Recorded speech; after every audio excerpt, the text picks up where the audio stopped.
औज़ुबिल्लाहिमिनश्शैतानिर्रजीम बिस्मिल्लाहिर्रहमानिर्रहीम। अस्सलाम वालेकुम प्यारे बच्चों, उम्मीद है आप सब खैरियत से होंगे। हमारा टॉपिक था रेस्पिरेटरी सिस्टम के अमराज। हम बीमारियां डिजीज़ पढ़ रहे थे रेस्पिरेटरी सिस्टम की। तो हमने कितनी डिजीज़ पढ़ ली थी? हमने 2 डिजीज़ पढ़ ली थी, ब्रोंकाइटिस और एम्फीसीमा। ये 2 बीमारियों के बारे में हम पढ़ चुके थे। आज हमने पढ़ना है नमूनिया। तो बच्चों, व्हाट इज़ नमूनिया? देखिए, नमूनिया फेफड़ों में होने वाला एक इन्फेक्शन है। अगर ये इन्फेक्शन दोनों फेफड़ों को मुतासिर करे तो इसे डबल नमूनिया कहते हैं। इस इन्फेक्शन की सबसे आम वजह एक बैक्टीरियम है। बैक्टीरियम का नाम देख लो अब आप, स्ट्रेप्टोकोकस न्यूमोनाई। ठीक है, न्यूमोनाई, स्ट्रेप्टोकोकस न्यूमोनाई ये बैक्टीरिया है जो किसकी वजह है? नमूनिया की। उसके बाद देखें, चंद वायरल इन्फेक्शंस की वजह से भी आपको नमूनिया हो सकता है। फंगल इन्फेक्शंस की वजह से भी आपको नमूनिया हो सकता है। नमूनिया के ज़िम्मेदार जानवर जब एल्वोलाई में दाखिल होते हैं तो वहाँ ठहरते हैं और अपनी तादाद बढ़ा लेते हैं। एल्वोलाई में जब ये जानदार माइक्रो ऑर्गेनिज्म दाखिल हो जाते हैं तो वहाँ रुक के अपनी तादाद एल्वोलाई में बढ़ाते हैं और फेफड़ों के टिश्यूज़ को तोड़ देते हैं और फेफड़ों के टिश्यूज़ को फ्लूइड और पस से भर देते हैं। नमूनिया की अब इलामात देखें बच्चों, इसका आपने सेपरेट हेडिंग देख के लिखना है। इसको इलामात क्या है? सर्दी का लगना, तेज़ बुखार होना, कपकपाहट, बलगम भरी खांसी, मरीज़ की सांस में तंगी, मरीज़ की जल्द का रंग कैसा हो जाता है? स्याह हो जाता है या अरगवाई माइल हो जाता है, रोगनी कलर का हो जाता है, येलोइश हो जाता है। इसकी वजह खून में कम ऑक्सीजन शामिल होना है। स्ट्रेप्टोकोकस न्यूमोनाई से होने वाली नमूनिया से बचाव की वैक्सीन दस्तयाब है। इस तरह के नमूनिया के इलाज में एंटीबायोटिक्स इस्तेमाल होती हैं। अब यहाँ पे आपको ब्लॉक में एंटीबायोटिक की भी बताया हुआ। एंटीबायोटिक की दरियाफ्त से पहले नमूनिया के एक इंतहाई मरीज़ इस इन्फेक्शन से फौत हो चुके थे। इसका क्या मतलब है?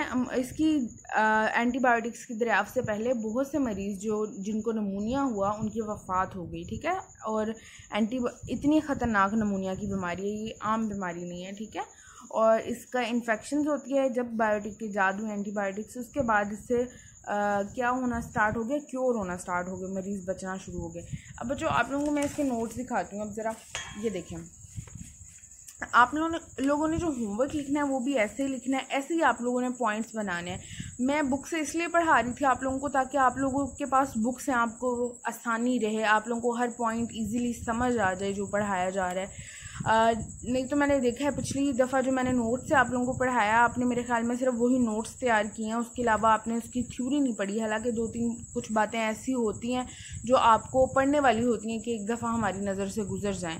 इसलिए मैं आप लोगों को बुक से पढ़ा रही हूँ ताकि आप लोगों के लिए ईजी रहे। अगर आप लोगों को ऐसे नोट से अच्छी तरह समझ आते हो तो मैं ऐसे समझा दूँगी। अगर आप लोग बुक से अच्छी तरह समझते हो तो मुझे बता दीजिएगा, मैं वैसे समझा दूँगी जैसे आप लोगों को समझ आता है। अब देखिए, आप लोगों ने होमवर्क कैसे करना है और किसी भी चीज़ को याद रखने का जो तरीका होता है उसमें से मेन पॉइंट्स, मेन हेडिंग्स आप सेपरेट कर लो। जैसा कि हम पढ़ रहे थे नमूनिया के बारे में, ये हेडिंग आपकी नमूनिया हो गई।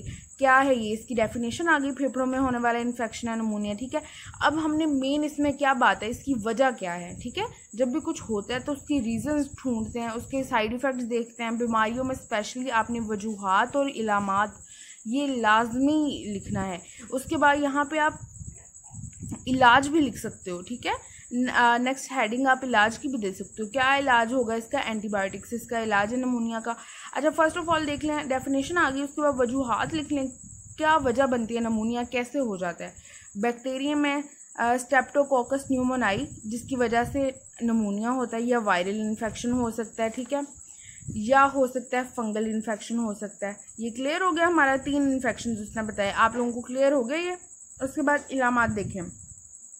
इलामात क्या है? तेज़ बुखार होता है, सर्दी लगती है, बलगम भरी खांसी, कपकपाहट, जल्द की रंगत स्याह या अरगवानी माइल हो जाती है। ये इलामात में आ गया। इलाज हम इधर नेक्स्ट लिख देंगे। इलाज क्या है? एंटीबायोटिक्स नमूनिया का इलाज है। अब आपने अपना होमवर्क भी ऐसे लिखना है और नेक्स्ट जो भी हम डिजीज़ पढ़ेंगे, जितनी भी आप ज़िंदगी में कभी भी पढ़ रहे हो, रीडिंग कर रहे हो, उसमें आप सबसे पहले यही चीज़ देखो कि मेन चीज़ क्या है, उस चीज़ अगर कोई बीमारी है उसकी वजह क्या है, ठीक है, उसके फिर असरात क्या हैं, उसकी वजह क्या है, इलामात उसकी क्या हैं, उसका इलाज क्या है, अपनी मेन हेडिंग्स बनाएं। फिर नेक्स्ट उसके शॉर्ट पॉइंट्स बनाएं जिसके आपको इजीली इस तरह समझ आ जाए। आप जब पॉइंट्स में लिखते हो, नोट्स बनाते हो अपने, तो आपको इजीली समझ आता है। चलिए मूव ऑन करते हैं, नेक्स्ट हमारी डिजीज़ के बारे में पढ़ते हैं हम। नेक्स्ट क्या है, दमा।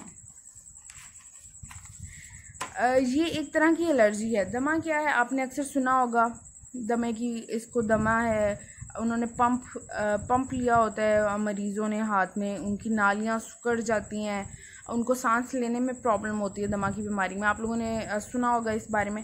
खैर इसकी रीडिंग करते हैं। ये एक तरह की एलर्जी है ये, जिसमें ब्रोंकाई में सोजिश हो जाती है। जो ब्रोंकाइज होते हैं, ब्रोंकाई, उनमें क्या होती है, सोजिश हो जाती है, ज़्यादा म्यूकस बनता है, म्यूकस ज़्यादा बनता है उधर, और हवा की नालियाँ सिकुड़ जाती हैं। जो हवा की जो नाली है, जहाँ से आपकी हवा का एक्सचेंज होगा, वो क्या होगी, वो नाली सिकुड़ जाएगी। दमा के मरीज़ में ब्रोंकाई और ब्रोंक्यूल्स एलर्जी पैदा करने वाले मुख्तलिफ अवामिल मसलन गर्दो गुबार, खुशबू, पोलन्स वगैरह के हसास होते हैं। अब इस बीमारी में क्या होता है, जो आपको पता है ट्रैकिया के बाद समझ लें दो ब्रोंकाइज होती हैं, ठीक है। ब्रोंकाई मज़ीद तकसीम होती हैं ब्रोंक्यूल्स में। अब ट्रैकिया के बाद जो आपका पाइप या वेन या ट्यूब जो स्टार्ट होती है, वो ब्रोंकाई है। अब ब्रोंकाई में क्या होता है, सोजिश हो जाती है, वो सिकुड़ जाती है और ये सेंसिटिव हो जाती है। किससे, गर्दो गुबार से। अगर आप जो हवा अंदर लेके जा रहे हैं उसमें थोड़ी सी गर्दो गुबार या चुभन वाली खुशबू है, या पोलन्स आपके अंदर चले गए हैं सांस में, उनसे क्या होती है, एलर्जी, छींकें आना स्टार्ट हो जाती हैं, खारिश स्टार्ट हो जाती है। डिफरेंट लोगों में डिफरेंट तरह की एलर्जीज होती हैं। जब ऐसे किसी एलर्जन से सामना होता है तो हसास हवा की नालियाँ फौरी और गैर मामूली रद्द-ए-अमल दिखाती हैं और सिकुड़ जाती हैं। इस हालत में मरीज़ को सांस लेने में मुश्किल होती है, ठीक है। अब क्या होती हैं, जब उनके पोलन ग्रेन्स या कोई चुभने वाली खुशबू या गर्दो गुबार उनकी इन ट्रैकिया में ब्रोंक्यूल्स में चली जाती है, तो क्या होती हैं, वेन्स, उनकी जो नालियाँ होती हैं वो सिकुड़ जाती हैं, जिसकी वजह से मरीज़ को सांस लेने में बहुत मुश्किल होती है। दमा की इलामात मुख्तलिफ लोगों में मुख्तलिफ होती हैं। अहम इलामात सांस उखड़ना, ख़ास तौर पर मुशक्क़त करते वक्त और रात के वक्त सांस का उखड़ जाना, मुश्किल से सांस आना, ठीक है। खरखराहट मतलब सांस लेते हुए सीटी की आवाज़ आना, किसी शोर का आना सांस लेते हुए वो, और खांसी, सीने में तंगी का एहसास होना। दमा के इलाज, अब इलाज देखें, ये इलामात आ गई, ठीक है। अब आपने पॉइंट्स बनाने, इसमें से पॉइंट बना लें। क्या डिफरेंस, हम ये क्या पढ़ रहे हैं, पैराग्राफ में इलामात पढ़ रहे हैं। अब क्या है, दमा का इलाज पढ़ रहे हैं। इलाज में ऐसे केमिकल्स दिए जाते हैं जिनमें ब्रोंक्यूल्स को खोलने की सलाहियत हो। इन्हें इनहेलर्स भी कहा जाता है। वो जो मैं आपको पहले स्टार्ट में बता रही थी, पंप जो होते हैं उनको इनहेलर्स कहा जाता है, ठीक है। वो क्या करते हैं, आपकी ब्रोंकाई और ब्रोंक्यूल्स की वेन्स को खोल देते हैं जो सिकुड़ी हुई होती हैं, उनमें म्यूकस होता है। ये आपने डायग्राम देखो, आपने डायग्राम्स बनानी है बच्चों। साथ साथ बायोलॉजी में डायग्राम्स बहुत इंपॉर्टेंट है, आपको मार्क्स ही डायग्राम्स के मिलते हैं। नेक्स्ट, आप जिस भी फील्ड में जाओ बायोलॉजी की, नेक्स्ट आप डायग्राम अगर नहीं बनाओगे, आपको क्वेश्चन ऐसा लगेगा आपने पढ़ा ही नहीं है कुछ भी। देखिए नेक्स्ट हम फेफड़ों का कैंसर, हम नेक्स्ट क्या पढ़ रहे हैं, फेफड़ों के कैंसर से मुराद फेफड़ों के टिश्यूज़ में बेकाबू सेल्स डिवीजन्स की बीमारी है। इसमें क्या होता है, सेल डिवीजन, बेकाबू, कोई कंट्रोल नहीं है, बिना कंट्रोल के सेल डिवीजन होती है। सेल किसी तकसीम के बगैर, किसी कंट्रोल के बगैर तकसीम होना जारी रखते हैं और रसूलियाँ यानी ट्यूमर्स बना देते हैं। बहुत ज़्यादा सेल्स जब डेवलप होते रहेंगे, एक ही जगह पे ज़्यादा तादाद होती रहेंगी, वो रसूलियाँ बन जाएंगी, ट्यूमर्स बन जाएंगी। ये सेलुलर ग्रोथ फेफड़ों से निकलकर दूसरी करीबी टिश्यूज़ में भी दाखिल हो सकती है। इसके आम इलामात सांस की तंगी, खांसी और वज़न में कमी है। अब फेफड़ों के कैंसर की इलामात आ गई, ठीक है। पहले बीमारी आपको पता चल गई, यहाँ तक आपने पढ़ लिया कि ये है क्या चीज़।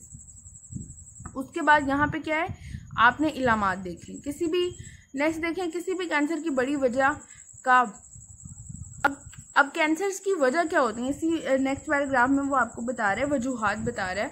वो कह रहे हैं कार्सिनोजेंस क्या हैं, जैसे कि सिगरेट के धुएं में होते हैं कार्सिनोजेंस होते हैं, आयोनाइजिंग रेडिएशंस, वायरल इन्फेक्शंस हैं। इनकी वजह क्या है कैंसर की, ये वजूहात हैं आपके पास। 3 पॉइंट्स उसने बताया, कार्सिनोजेंस, ठीक है, आयोनाइजिंग रेडिएशंस और वायरल इन्फेक्शंस।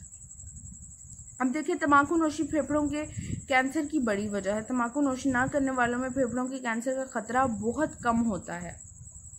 और नेक्स्ट, ये जो ब्लॉग में लिखी हुई है ये इन्फॉर्मेशन है, आप इसको पढ़ें। ये आपके पास MCQs की सूरत में आ सकता है आपके पेपर में। कैंसर से होने वाली अमवात की सबसे बड़ी वजह फेफड़ों का कैंसर है। जितने भी कैंसर हुए उनमें से सबसे बड़ी वजह फेफड़ों का कैंसर है। ये कैंसर दुनिया में सालाना 13 लाख अमवात का जिम्मेवार है। इससे कितनी अमवात हो चुकी हैं? 13 लाख मौतें सिर्फ फेफड़ों के कैंसर से हो चुकी हैं। आपको पता है पाकिस्तान में वैसे भी सिगरेट नोशी बहुत ज़्यादा है, बहुत ज़्यादा सिगरेट नोशी है, और ये बहुत ही डेंजरस है आपके फेफड़ों के लिए। आपने अक्सर वो कमर्शियल्स वगैरह में देखा होगा कि हेल्दी लंग्स हैं और जो स्मोकिंग करने वाले लोगों के लंग्स हैं वो कैसे होते हैं। स्मोकर्स के जो लंग्स होते हैं वो ब्लैक हो चुके होते हैं धुएं से। कार्सिनोजेंस उसके अंदर होते हैं, केमिकल्स, हार्मफुल केमिकल्स होते हैं। सिगरेट के धुएं में निकोटीन होती है। अच्छा, अब एक और बात बच्चों आप लोगों को बताऊं, स्मोकर जो स्मोक करता है, बंदा सिगरेट पीता है, ठीक है, उनके नीचे फिल्टर लगा होता है, उनको तो नुकसान होता ही होता है। मतलब उनके जो फेफड़ों में जा रहे हैं वो डायरेक्ट नहीं जा रहे कार्सिनोजेंस, उनके जो फिल्टर से गुजर के जा रहे हैं फिर भी बहुत हार्मफुल हैं। और जो धुआं, वो फिज़ा में धुआं जो छोड़ते हैं स्मोकर्स, उनकी स्मोक से, सिगरेट से जो धुआं निकलता है और जो उनके आसपास लोग इनहेल करते हैं, उसको अंदर सांस लेके जाते हैं, वो धुआं अपने अंदर लेके जाते हैं, उनके लिए वो बहुत ही ज़्यादा ख़तरनाक है, क्योंकि वो बिना किसी फ़िल्टर के आपके अंदर जा रहा है, डायरेक्ट कार्सिनोजेंस आपके अंदर जा रहे हैं। इसलिए बच्चों कहा जाता है कि सिगरेट से ज़्यादा सिगरेट पीने वाला जो सिगरेट पी रहा है सॉरी मैं इसको ज़रा फ्रेज़ नहीं सही कर पा रही, एनीवेज, सिगरेट का धुआं बहुत ज़्यादा ख़तरनाक है। सिगरेट से ज़्यादा ख़तरनाक सिगरेट का धुआं है, और जो डायरेक्ट इनहेल कर रहा है उसको ज़्यादा ख़तरा है, ठीक है। मतलब अगर आपके पास कोई सिगरेट पी रहा है तो उससे ज़रा दूर हो जाए ताकि आपको सिगरेट का धुआं ना लगे। अच्छा देखिए, सिगरेट धुएं में 50 से ज़्यादा ऐसे कार्सिनोजेंस मौजूद हैं जिनकी पहचान हो चुकी है। अब 50 से ज़्यादा ऐसे हैं जिनकी हम पहचान कर चुके हैं साइंटिस्ट। अब देखें, पैसिव स्मोकिंग यानी किसी दूसरे की स्मोकिंग से पैदा होने वाले धुएं का सांस के ज़रिए अंदर जाना भी फेफड़ों के कैंसर की एक वजह है। अच्छा, यही बात मैं आप लोगों को बता रही थी, इधर आ गया है। अब पैसिव स्मोकिंग, कोई और सिगरेट पी रहा है और उसका धुआं आपके अंदर जा रहा है, वो भी कैंसर की वजह बन सकता है। सिगरेट के जलते हुए किनारे से निकलने वाला धुआं इस धुएं से ज़्यादा खतरनाक होता है जो फिल्टर होने वाले किनारे से निकलता है। मतलब जो बंदा सिगरेट पी रहा है उसके अंदर जो धुआं जा रहा है उससे ज़्यादा खतरनाक वो धुआं है जो वो बाहर निकल रहा है, जो जल रहा है, ठीक है। होप सो कि आप लोगों को समझ आ गई होगी। फेफड़ों के कैंसर, अब देखो यहाँ पे है प्रिकॉशंस, अब हमने बचना कैसे है, ठीक है। फेफड़ों के कैंसर से बचाव के लिए एक इब्तदाई मंजिल स्मोकिंग का ख़त्म होना है। आलमी अदारे सेहत, वर्ल्ड हेल्थ ऑर्गेनाइजेशन, WHO भी इसे कहा जाता है, ठीक है। वर्ल्ड हेल्थ ऑर्गेनाइजेशन ने हुकूमतों को तंबाकू के इश्तहारात बंद करने का कहा है ताकि नौजवानों को स्मोकिंग इख्तियार करने से बचाया जा सके। अब इस ब्लॉग में देखें, अगर एक शख्स स्मोकिंग छोड़ता है तो वो कैंसर बनने का खतरा कम हो जाता है, क्योंकि फेफड़ों को पहुंचने वाला नुकसान मुरम्मत हो चुका होता है और अंदर में मौजूदा गंदगी ज़रात आहिस्ता आहिस्ता निकाल दिए जाते हैं। आपको पता है हमारी बॉडी रिपेयरिंग सिस्टम है, हमारी बॉडी खुद ही अपने आप को अंदर से ठीक कर सकती है। हमारे अंदर अल्हम्दुलिल्लाह अल्लाह पाक ने ऐसा निज़ाम बनाया है कि हम अपनी रिपेयरिंग हमारी बॉडी खुद कर लेती है, ठीक है। तो अगर स्मोकर स्मोकिंग छोड़ देता है, उसके जो बैड इफ़ेक्ट्स हैं, बैड टिश्यूज़ हैं, उसका जितना भी हार्मफुल इफ़ेक्ट हुआ है फेफड़ों पे स्मोकिंग का, अगर वो स्मोकिंग छोड़ देता है तो वक्त के साथ साथ वो हार्मफुल इफ़ेक्ट भी उसकी बॉडी खुद रिपेयर कर लेती है अपने आप को। अब देखो बच्चों, नेक्स्ट हम पढ़ेंगे, ये बहुत ही आसान पैराग्राफ है, ये हम पढ़ रहे हैं स्मोकिंग के बुरे असरात। होप सो आप लोगों को पीछे क्लियर हो गया। हमने नमूनिया पढ़ा, हमने दमा पढ़ा, हमने फेफड़ों का कैंसर पढ़ा, तीनों बहुत इजी थे। अब हम स्मोकिंग के बुरे असरात पढ़ रहे हैं। ये मुझे नहीं लगता कि आप लोगों का इतना ज़्यादा हुए, क्योंकि कल संडे है और होप सो कि आप लोग कर लोगे, इतना मुश्किल नहीं है ये। अब देखें, सिगरेट और इसके धुएं में मौजूद केमिकल्स की वजह से स्मोकिंग नुकसानदेह है। तम्बाकू के धुएं में 4000 से ज़्यादा केमिकल्स होते हैं। ये भी आपका MCQs में पूछा जा सकता है, तम्बाकू के धुएं में कितने केमिकल्स होते हैं। 4000 से ज़्यादा केमिकल्स हैं, जिनमें से कम 50 केमिकल कार्सिनोजेंस होते हैं और सबसे बहुत से दूसरे जहरीले केमिकल्स भी होते हैं। कार्सिनोजेंस कौन से केमिकल्स होते हैं? आपको पता है जो बॉम्ब्स वगैरह में ज़्यादा इस्तेमाल होते हैं, धमाका खेज जितने भी केमिकल्स हैं वो कार्सिनोजेंस होते हैं। इनमें जो 50 केमिकल्स हैं वो कार्सिनोजेंस हैं एक सिगरेट में। बहुत से लोगों का ख्याल है कि स्मोकिंग से मुतल्लिका बीमारी सिर्फ फेफड़ों का कैंसर है और ये स्मोकर्स में अमवात की बड़ी वजह है, लेकिन ये बात दुरुस्त नहीं। ठीक है, सिर्फ कैंसर, फेफड़ों का कैंसर ही स्मोकिंग से नहीं होता, बल्कि सिगरेट का धुआं इंसान के जिस्म पर सर से पाँव तक असर करता है। स्मोकर्स ने ज़िंदगी के लिए ख़तरा बन जाने वाली बहुत सी बीमारियां पैदा होने का ख़तरा दूसरों की निस्बत कहीं ज़्यादा होता है। स्मोकिंग से गुर्दे, ओरल कैविटी, लेयरनेक्स, आपको पता है ना लेयरनेक्स और फेयरनेक्स। लेयरनेक्स क्या है बताएं ज़रा। अच्छा चलें, अब एनीवेज लेयरनेक्स क्या है? आपका हवा का रास्ता लेयरनेक्स है। फेयरनेक्स क्या है? आपकी खुराक का रास्ता। अच्छा, छाती, मसाना, पेनक्रियाज वगैरह में भी कैंसर हो सकता है। तंबाकू के धुएं में मौजूद बहुत से केमिकल्स हवा की नालियों को तोड़ते हैं, जिससे एम्फीसीमा और दूसरे रेस्पिरेटरी अमराज हो सकते हैं। अच्छा बच्चों, अब देखो, स्मोकिंग से सिर्फ फेफड़ों का कैंसर नहीं होता। स्मोकिंग आपको सर से लेके पाँव तक आपकी पूरी बॉडी को नुकसान पहुंचाते हैं। इससे आपकी ओरल कैविटी, फेयरनेक्स, छाती, मसाना, पेनक्रियाज, हर जगह फुल बॉडी हो गई आपकी, कहीं भी कैंसर हो सकता है। इससे आपको एम्फीसीमा भी हो सकता है। हमने ये प्रीवियस लेक्चर में एम्फीसीमा मैंने आपको पढ़ाया था, जिसमें क्या होता है, जब इसकी अलामत ज़ाहिर होती हैं तो 50 to 70% आपका फेफड़ा तबाह हो चुका होता है। आपके फेफड़े के टिश्यू 70% तक टूट चुके होते हैं। ठीक है, अब नेक्स्ट देखें, स्मोकिंग का असर सर्कुलेटरी सिस्टम पर भी होता है। सर्कुलेटरी सिस्टम क्या है? Blood circulatory system. ठीक है, तंबाकू के धुएं में मौजूद कार्बन मोनोऑक्साइड हेमोग्लोबिन की ऑक्सीजन ले जाने की सलाहियत को कम कर देती है। हेमोग्लोबिन आपको पता है हमारे ब्लड में हेमोग्लोबिन ऑक्सीजन कैरिंग होता है, ऑक्सीजन को कैरी करता है।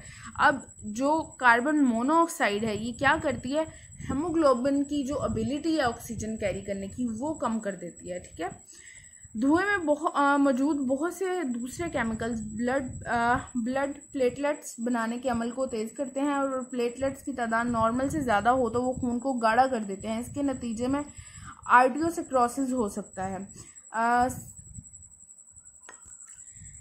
अब आर्टियोसिक्रोसिस क्या होता है? Arterial infection is called arteriosclerosis. Clear हो गया? स्मोकर्स में इन्फेक्शन ख़ास तौर पर फेफड़ों का भी खतरा भी ज़्यादा होता है। मिसाल के तौर पर स्मोकिंग से तबदक